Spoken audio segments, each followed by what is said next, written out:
আজকে একটা খুব সহজ এবং উপকারী এক্সারসাইজ দেখাবো কিভাবে ব্যালেন্স ইমপ্রুভ করবেন। If you really want good balance, you have to have a good reactive stability. Suppose you are shifting a weight from one side to the other side of your body. আপনার বডিকে আপনি নিজেই challenge দিচ্ছেন যে কিভাবে আপনার পেশি আপনাকে stability দেবে বা আপনার ব্যালেন্সটা মেনটেন করে রাখবে।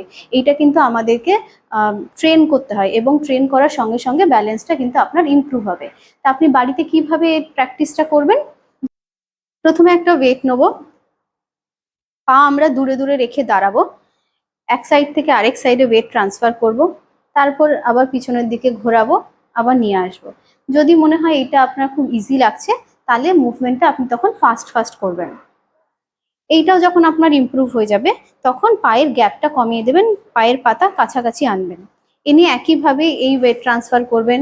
দেখবেন এইটা যখন আপনার ইজি হয়ে যাচ্ছে, পায়ের পাতা একদম জড়ো করে দেবেন, কোনো গ্যাপ রাখবেন না, রেখে এই মুভমেন্টগুলো করবেন।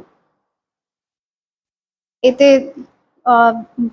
বডি যদি দেখেন যে আরো ঠিক লাগছে তখন আপনি একটা পায়ের পাতা আরেকটা পায়ের পাতার সামনে রাখবেন, রেখে একইভাবে এই মুভমেন্টটা করবেন। এইটাতেও যখন আপনি ইউজ টু হয়ে যাবেন, ইমপ্রুভ হয়ে যাবে, তখন আপনি এক পায়ে দাঁড়াবেন, ওয়ান লেগ স্ট্যান্ডিং করে এই মুভমেন্টটা করতে পারেন।